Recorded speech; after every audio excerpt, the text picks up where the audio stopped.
Salut, bienvenue sur la chaîne. Aujourd'hui, nous allons un peu parler d'un sujet un peu brûlant. Vous savez, ce qui se passe en Afrique nous concerne tous. Donc aujourd'hui, on va parler de la géopolitique.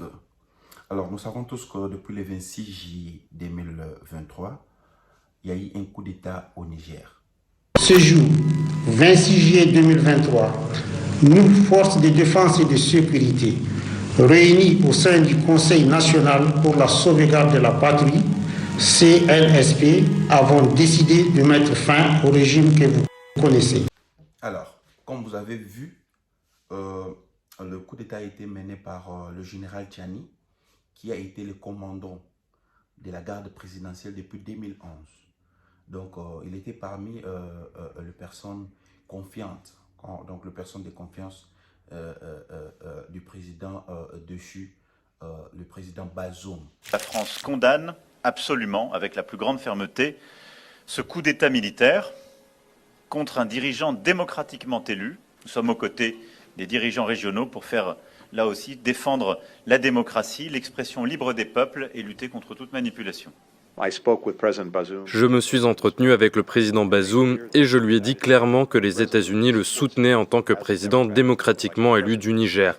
Nous demandons sa libération immédiate. Nous condamnons toute tentative de prise de pouvoir par la force. C'est évident, non? Parce que vous savez, la France et les États-Unis doivent à tout prix défendre leurs intérêts. Parce qu'entre États, il n'y a pas de l'amour, c'est toujours des intérêts. Comme le président Bazoum a toujours été là pour servir les colons de grandes puissances, donc il était là comme une marionnette.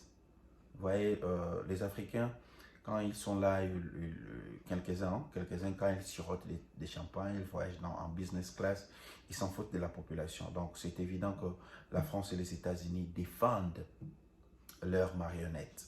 Alors, rappelons que le Niger, c'est un pays qui se trouve à l'Afrique de l'Ouest, dont il est membre aussi de la CEDEAO, la communauté économique des États de l'Afrique de l'Ouest, qui est chapeautée pour le moment par le Nigeria. Donc, rappelons aussi que le Niger est un pays qui est entouré de beaucoup de pays. Donc, c'est un pays frontalier. Nous avons l'Algérie, nous avons la Libye, nous avons les Tchad, nous avons le Nigeria, le Bénin, le Burkina Faso et le Mali. Alors, nous savons que pendant ces 3 dernières années, le Burkina a connu des coups d'État, le Mali aussi. Mais les coups d'État, c'est quoi en Afrique? C'est des conséquences de la gouvernance. Les gens violent les constitutions et font 3e mandat. On ne fait rien. Oui, si la constitution dit qu'on ne doit pas dépasser 2 mandats, on va à 3e mandat, on tue des gens. Et les gens sont applaudis, non? Et même ceux qui font les coups d'État, il y a certains qui sont choyés. On va même à leur investiture. Le président Bazoum défendait les intérêts de la France et de l'Occident comme une personne défendrait ses parents ou bien ses enfants. Donc, il était toujours là pour les intérêts de la France. Il disait tout haut pour bien entretenir sa relation avec la France. Il avait même permis que les soldats français... le Niger a la plus grande base des États-Unis et de la France en Afrique. Vous voyez jusqu'où il était capable d'aller. Vos alliés les plus engagés à vos côtés, au Niger, c'est les États-Unis et la France. La France notamment a une présence militaire qui s'articule autour de Niamey et au-delà avec la participation à l'opération Al-Mahou. Est-ce que c'est pas parfois perçu comme un risque aux yeux de l'opinion d'apparaître comme trop dépendant de la France? Est-ce que l'opinion nigérienne comprend?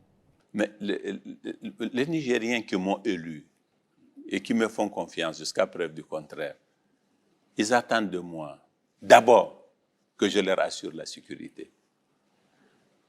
C'est la première des choses qu'on me demande. Les gens des villages qui sont victimes de terrorisme ne savent pas qu'il y a des Français ici au Niger, ou des Américains, ou des Russes. Ça peu leur importe de savoir qui c'est. Voilà le paradoxe. Et beaucoup de gens s'attendaient que la population se révolte contre les putschistes, les militaires qui ont pris le pouvoir. à la surprise de tout le monde, la population soutient à 100% les putschistes. Ouais, les militaires sont vraiment soutenus. Ils foulent des personnes qui sont allées même au stade à Niamey pour célébrer, pour manifester leur mécontentement et pour montrer leur mécontentement contre la présence excessive des troupes françaises, de l'armée française à Niamey. Alors, en tout cas, force au peuple nigérien. Voilà la jeunesse africaine qui se réveille du jour au jour. Dès le deuxième jour du putsch, les militaires ont trouvé des soutiens dans la population. Jeudi, des habitants de Niamey sont sortis nombreux dans la rue, dénonçant en particulier les mauvais résultats, selon eux, de la présidence Bazoum en matière de lutte contre les attaques de djihadistes armés dans l'ouest du pays. Bravo, bravo, bravo, bravo, bravo. Et Thomas Sankara avait dit qu'un esclave qui ne veut pas, qui a peur d'assumer sa révolte, n'a pas droit qu'on s'apitoie sur son sort. Et courage au peuple nigérien. Merci, vous êtes braves, vous avez montré votre bravoure. Et continuez comme ça. Nous voulons une Afrique unie, soutenue, une Afrique forte, intelligente. Et malheureusement, il y a quelques présidents africains, le président du Cameroun, de la Côte d'Ivoire et du Nigeria qui sont prêts à envoyer les troupes pour aller combattre leurs frères nigériens qui veulent avoir leur indépendance.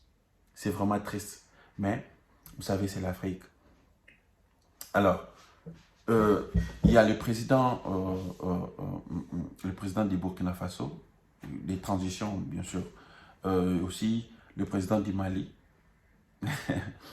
qui ont soutenu aussi les Nigériens. Ils ont dit, tout pays qui attaquerait les Niger serait une déclaration de guerre contre le Burkina Faso et le Mali. Voilà l'union et le soutien que nous voulons entre le peuple africain. Partout où nous allons, nous sommes haïs. Et moi, je trouve ça grave de voir un Africain combattre son frère africain. Pendant que si vous allez en Europe, vous allez voir qu'il n'y a pas de frontières. En Europe, un Belge peut entrer en France, un Français peut entrer en Suisse. Il n'y a pas de frontières comme ça. Mais chez vous, les Africains, ils vous ont imposé d'avoir un visa et un passeport. Pendant qu'entre eux, ils s'aiment. Un Canadien entre aux États-Unis. Un Américain va au Canada comme si rien n'était. Voilà. Voilà la division. Voilà la division. Et malheureusement, il y a beaucoup d'Africains qui ne comprennent pas l'enjeu. Qu'est-ce qu'il faut faire pour s'en sortir? Le président viole des constitutions, les présidents font de n'importe quoi, mais ils sont applaudis. Ils sont célébrés. Ayez courage. Ayez courage. Et je sais que cette hémorragie ne va pas terminer ici. Il y aura toujours des coups d'état jusqu'à ce que les choses vont changer. Parce que la jeunesse en a marre. En a marre. Merci d'être là jusqu'à la fin. Abonnez-vous sur la chaîne et à très bientôt.